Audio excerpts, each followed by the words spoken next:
started. All right, so welcome everybody, and welcome to our February Power Hour.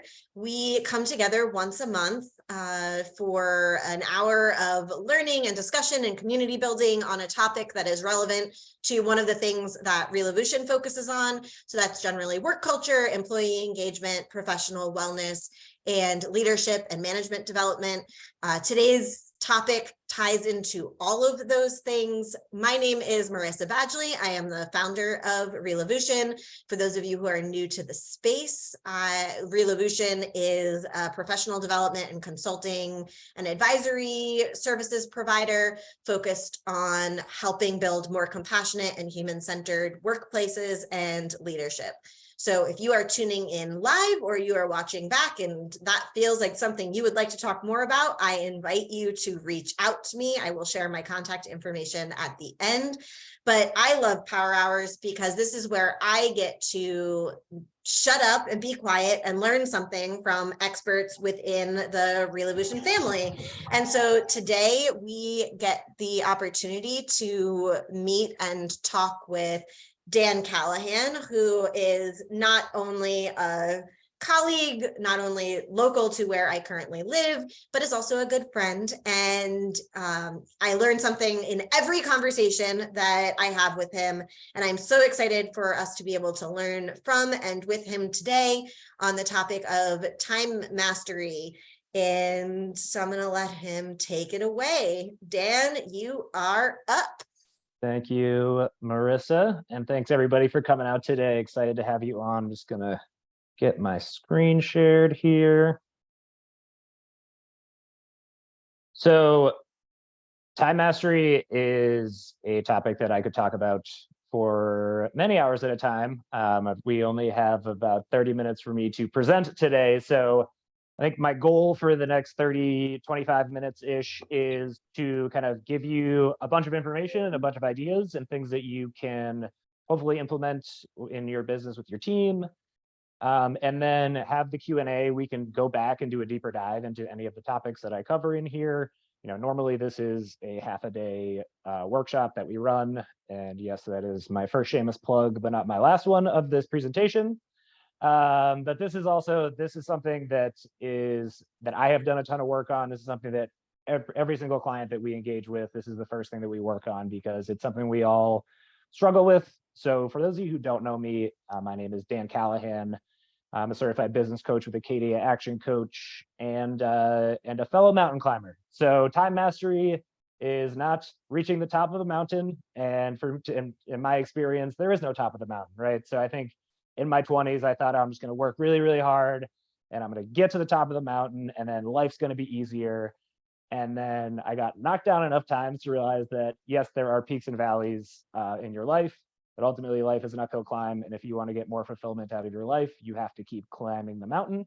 So all you can do is get some better tools to help you climb that mountain and find fellow mountain climbers to help you climb that mountain when you need some help up the mountain. So my hope for today is that you walk away with some tools to make climbing the mountain a little bit easier and that we could all be fellow mountain climbers together. So just a little bit about me. I was born and raised on Cape Cod. Started my first business down there as a teenager. It was Calbro's Boat Cleaning, the other half of which is on this call today. So excited to have my brother on here with us.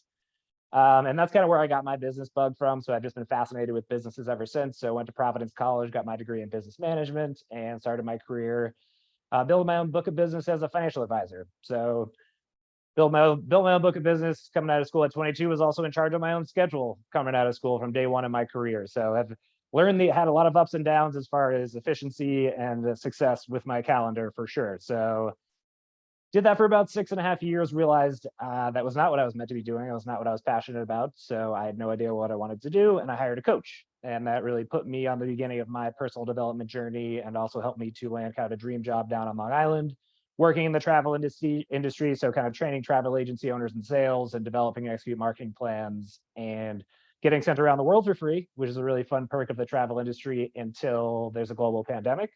And then that's not a very fun perk of the travel industry. So Around the same time, my brother and his wife were here in Connecticut, had just had their first baby. So I got one look at her, decided I was coming to Connecticut.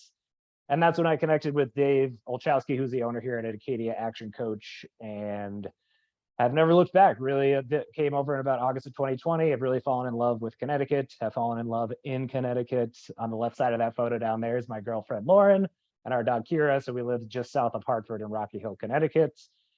And some fun facts about me: I'm from a family of psychs, so not psychopaths, at least not most of the time. My father's a child psychologist. My mom is a body psychotherapist. My brother is a mindfulness and leadership coach. So my personal mantra is taking fun seriously. And the reason I have a picture of Vigo on there is because my middle name is Aragorn. So for those of you who don't know who that is the savior of Middle Earth from the Lord of the Rings. So there's a little bit about me. I want to be covering with you. Going to go through, start off by going some mindset. Having the right mindset around your time is really important. And if it was as simple as just reading a time management book, then you all probably wouldn't be here. You would just be going to read that time management book and all of your problems would be solved. So I do want to touch on the mindset piece, talk about some common organizational challenges, and then touch on some ways that some tips and tricks that you might be able to share with your team, and how to create some structure and accountability as well. So with that, I want to jump right into the mindset here. So the point of power is really fundamental in having the right mindset around your time, because every day things happen to us, right? And we don't really get to choose what happens to us. We get to choose how we respond to what happens to us. So it is human nature that when adverse things happen to us, that we fall below the point of power and we start blaming others, making excuses, or really just being in denial about the situation. Oh, so-and-so didn't do what they said they were going to do. How am I supposed to do that without this? All of these things, and all of those things might be true, but you're putting yourself in a victim mentality when you're below the point of power and you're placing that blame outwardly, and you are frozen and unable to take action. And it is okay.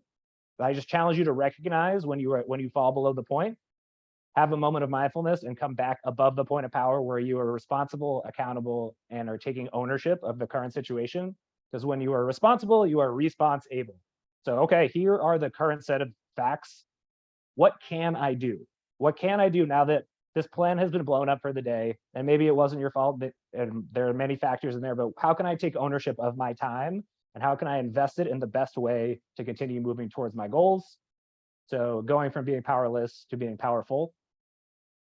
And at Action Coach, we love formulas. So the more time you spend with me, the more formulas you're going to see. But our formula for life success is B times do equals have. And I like to work this backwards, where if there are things you want to have, so often we focus on, all right, what do I need to do to get the things that I want to have? So we focus on the do. And ultimately, if you want something you've never had, you have to do something you've never done. You also, if you want something you never had, you need to be someone you have never been.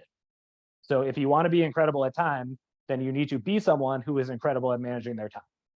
And yes, there are things you have to do, but this is about self-development, because ultimately the results that you're getting are a combination of the actions that you take and the decisions that you make, right? So piece of cake, if I want different results, I just have to take different actions and make different decisions. All right, there we go. Our whole talk's over. You can all go implement this today, because none of us are messy human beings at all. So often those are the obvious things that we see, but what do we know about an iceberg, right? 90% of an iceberg is underwater. If we want to grow what's above the water, that's when we can start looking at, all right, if I know what I'm supposed to be doing, or my team knows what they're supposed to be doing, but they are not doing it. They're not taking the actions to get the results that we want in the business. You can start digging a little bit deeper and start understanding what's going on below the waterline. The first place to look is just skills. So do they have the right training? Do they need to read a book? Do they need to get some additional professional development so that they can have the right skills to make the right decisions to get those results? But if it's not a skill problem, that's when you really can start digging a little bit deeper and understanding what their beliefs. Do they have limiting beliefs around time? Do they identify as someone that is, oh, I'm terrible with time. I'm terrible with names. That's my favorite one. I hear that all the time. I'm terrible with names. Like, well, if you keep saying that, I promise you will always be terrible at names. So just understanding what else is going on below the waterline. If the values piece if your team is not aligned, if your team is not aligned with their values and your business, then that's going to hold them to get the results that they want. And then ultimately it's about what environment are you creating? So are you creating an environment that makes it easy for them to succeed? Is your culture really connecting? Is it helping them to succeed? Or are there opportunities there? So I like to start with mindset because you can think of all the tips and tricks that we want, but if we aren't working on this stuff as well, you'll see streaks of motivation from your team, but ultimately there's a difference between motivation and inspiration, and that's where it really comes fully connected to what you're doing. So the common organizational challenges that we see are communication silos within an organization. And if you want to do a deeper dive into communication, Reloveution has a ton of opportunities to do that. So that's my first shameless plug for Marissa. But communication silos mean departments are not talking to each other effectively. And they're like the upper management has these incredible goals for the business. And by the time it trickles down to the people that are actually doing it, it starts with there's inconsistent planning and review cycles. So if you're not sitting down with your team at minimum every 6 months, but really every quarter, and understanding how the quarter went and planning the next quarter, it's going to be unclear on what they need to get done, and those goals will fray and get further and further as the year goes on. And then there's a lack of clarity of priorities. Management has a priority, staff has a different priority, and the way that it winds up trickling down is that people don't understand who is responsible for fulfillment. And then someone down at the bottom has 3 number 1 priorities that they need to be working on top of actually doing their job. And that just leads to employee overwhelm and burnout. So much of supporting your team comes from understanding your priorities. And how do you make sure that the person who is responsible for fulfilling those actually has space to do that in their schedule? And so when we talk about time mastery, there are three parts to time mastery. The first is self-mastery, so understanding yourself. The second is planning mastery. So that goes long-term planning, 10 years, 5 years, 3 years, 1 year, but ultimately 90 days at a time, having a 90-day plan. And I'll talk about how we do that, but having an action plan. What are the things that we need to do in order to achieve our goals? And then what am I able to get to, and what am I able to delegate, and how am I delegating efficiently in delegation mastery? It really starts with self-mastery. So there is no such thing as time management. There's only a finite set of hours in the day. It's self-management. So understanding yourself and understanding your team, and really being clear on what are the most important things that need to be getting done, because there are days and weeks and months that are going to get away from you. And when those things really stack up, if I can only get to one thing this week, in addition to fulfilling my role, what is the one most important thing that I need to be investing my time in? And changing the mentality of being a firefighter to being a fire preventer. So if your plan every day is to walk into work and see what hits you in the face, which happens a lot. I know a lot of firefighters out there, and you walk in and then you're just fighting fires all day. You just got the hose out and you're putting out all the fires, and then you get the end of the day, like, yes, I crushed it today. I was so busy, I got so much done. But how much of that was actually important to the top priorities for you, for your team, for the organization? So activity does not necessarily equal results. And this is a lot about changing habits. So starting with outside discipline and making it a habit internally. So the self-development work is a must. That's preceded by self-awareness. So understanding yourself and understanding your team, there's a ton of different personality assessments out there that you can use. There's free, like Myers-Briggs, there's a lot of different ones. We use DISC. I really like DISC for understanding interactions at work, but understanding if the person on your team is outgoing or reserved, or if they're people-oriented or task-oriented. And again, this is a topic that we can dive into more during Q&A, because we could spend half a day on this as well. That's my third shameless plug. But like for me, I'm really people-oriented and I don't like doing task work. So if I have a bunch of task work to do, I need to make sure that I am sandwiching it between people time, so that my bucket gets filled by those interactions, and then it gets drained by the tasks, because I can't sit in front of a computer for 4 or 5 hours and do task work because I'm just really an outgoing person. And the same for introverts. If you are scheduling 5 straight meetings for your introverted employees, they're going to need to nap for the rest of the day.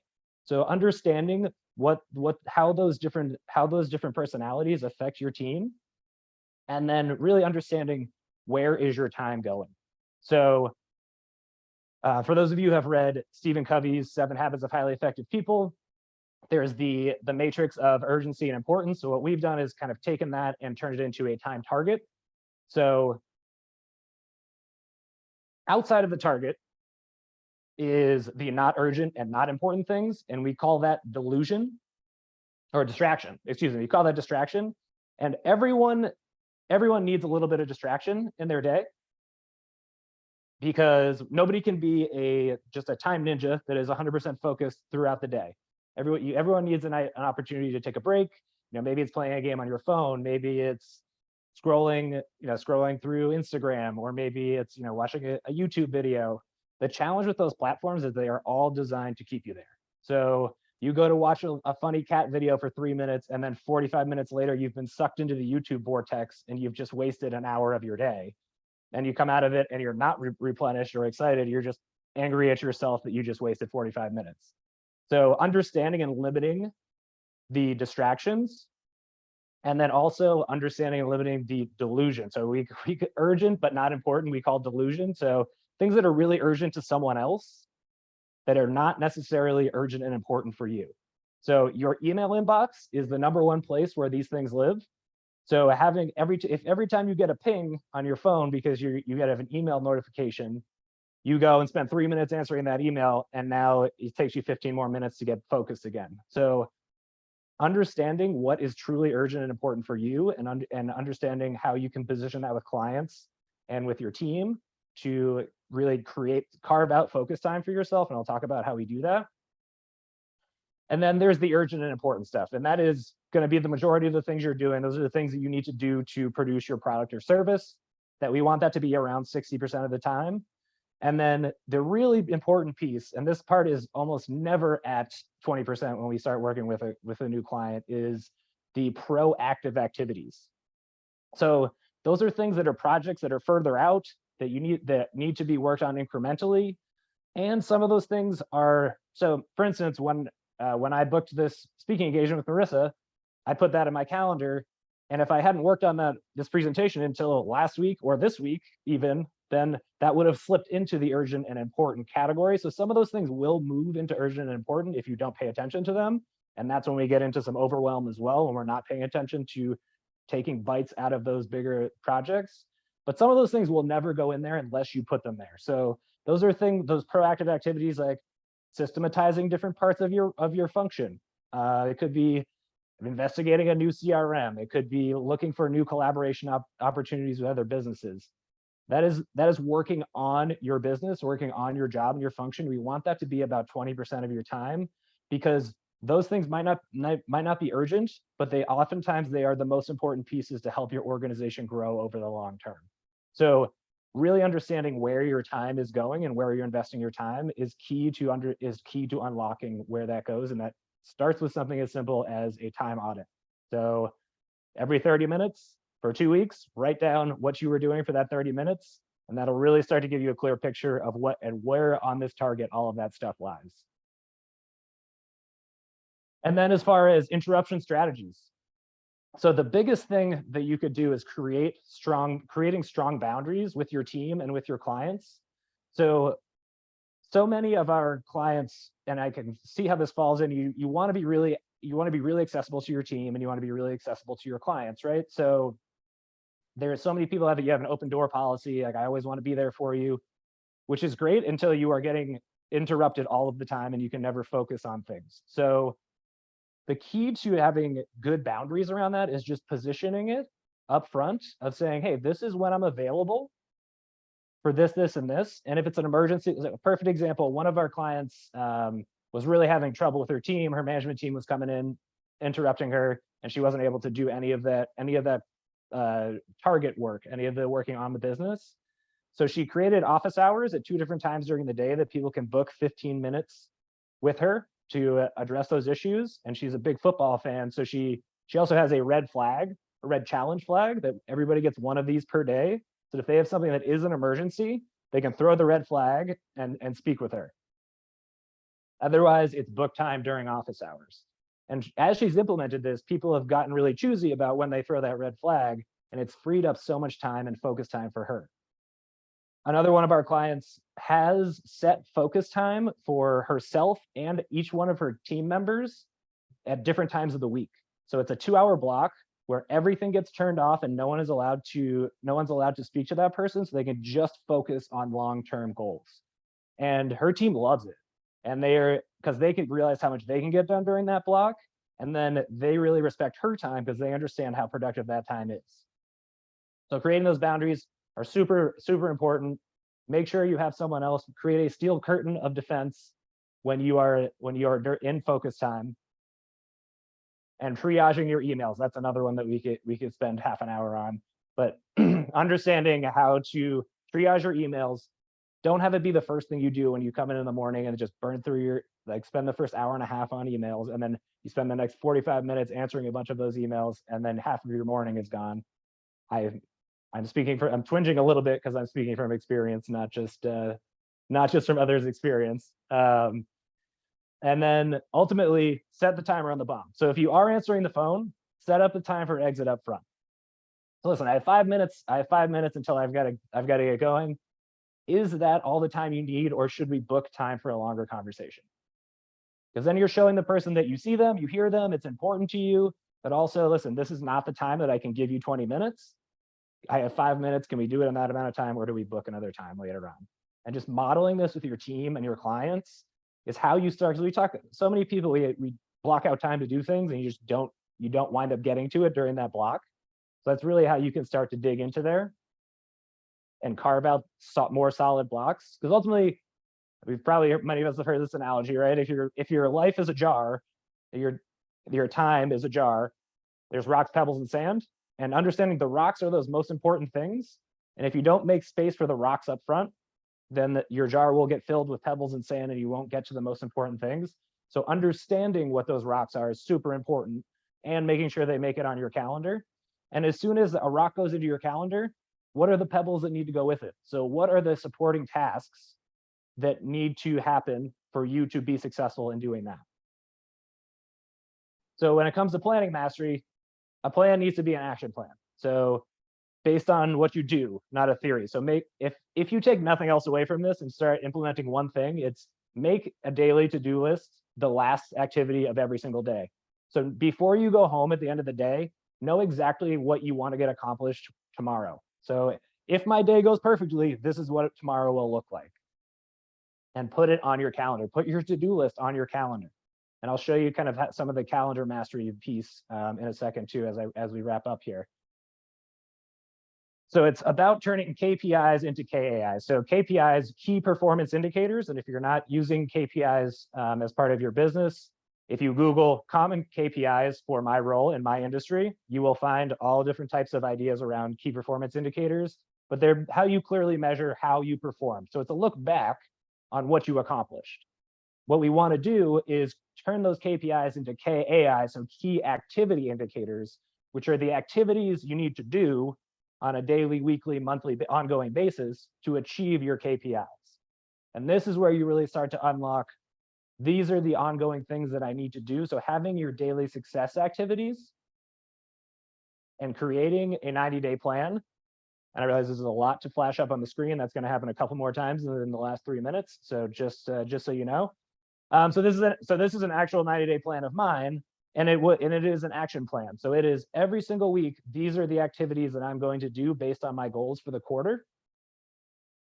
And then I take this and I'm like, okay, how do I allocate my time? And this was the biggest turning point for me, was when I started using this system.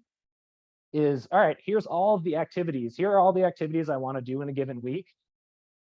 How many hours is that actually going to take me? Because the first time I put this together, here's all the hats that I wear, here's all the activities that I need to do. It came out to like 56 hours. And I was like, okay, well, I'm not working 56 hours. So it's a great way for you to look at, all right, if we're actually going to achieve our goals, how many hours of work is that? And if it's all on your plate and you know you're not going to be able to get to it because it's 70 hours of work, how can you systematize that and delegate it to your team? And then also, again, if you're managing people, making sure that they understand how much time they're going to have to put into these things and being realistic about it. Because 60% of your time, if that's fulfillment work, then being really clear on, all right, what are the most important things out of even this stuff? So when things go wrong, how do I readjust? And then you take this, and again, this is, and then you put it on your calendar. So this is an actual week in my life, believe it or not. And you'll see a lot of the stuff on here is recurring. So this is all stuff I want to do on a recurring basis. And no, I do not work on Saturdays.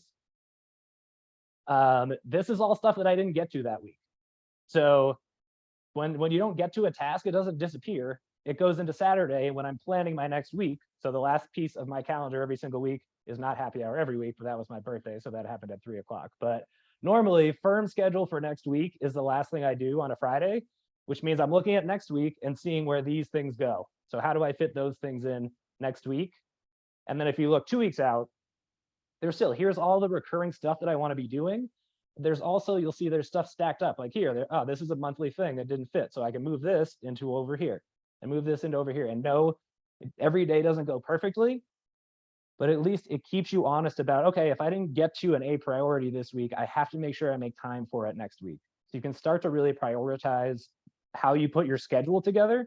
And I have most of these as tentative on an ongoing basis. And again, calendar mastery and how to work this is another conversation we could dive into deeper if you want to. But this is, I have it tentative so people can book into my calendar through my Calendly. So as I get closer, these go from being tentative to being blocked off. And that's kind of how that process rolls. So I think, creating that structure and really understanding where your time is going is so key to understanding and making sure your team can actually deliver on those #1 priorities and being really clear on them. So hopefully this was helpful. I know it was a lot of information in a shortish amount of time. But basically your action plan for coming out of this, because we're action coach, so we want you to take action, learn something and do something. So track your time for 2 weeks in 30-minute increments. You could just do it on a spreadsheet or toggle. There's a million different apps out there to track your time, and then analyze it versus the target. Plan where you're gonna invest your time, delegate, and then put it on your calendar and follow it. So happy to do a deeper dive into any of that, and I'll drop my information in the chat too, but would love to connect with any of you, LinkedIn, email. And we have a bunch of, as far as time goes, we have a whole time series on our blog of videos and blog articles. We also have all types of seminars and other resources for you as well. So 12:31, how about that? Time mastery at its finest right there. Perfect. Absolutely. So don't leave yet. We are going to answer all of your burning questions and hopefully dig into more discussion over the next half hour or so, but we'll go until there's nothing left to ask or share. But thank you to those of you who are not tuning in live. This is the end of the Power Hour recording. We hope that you will tune in for future Power Hours. And if you need anything, please feel free to reach out to me. The website for Reloveution, in addition to my email, is in the episode description. So looking forward to touching base with you about time mastery, and Dan's information will be there as well. So thank you so much.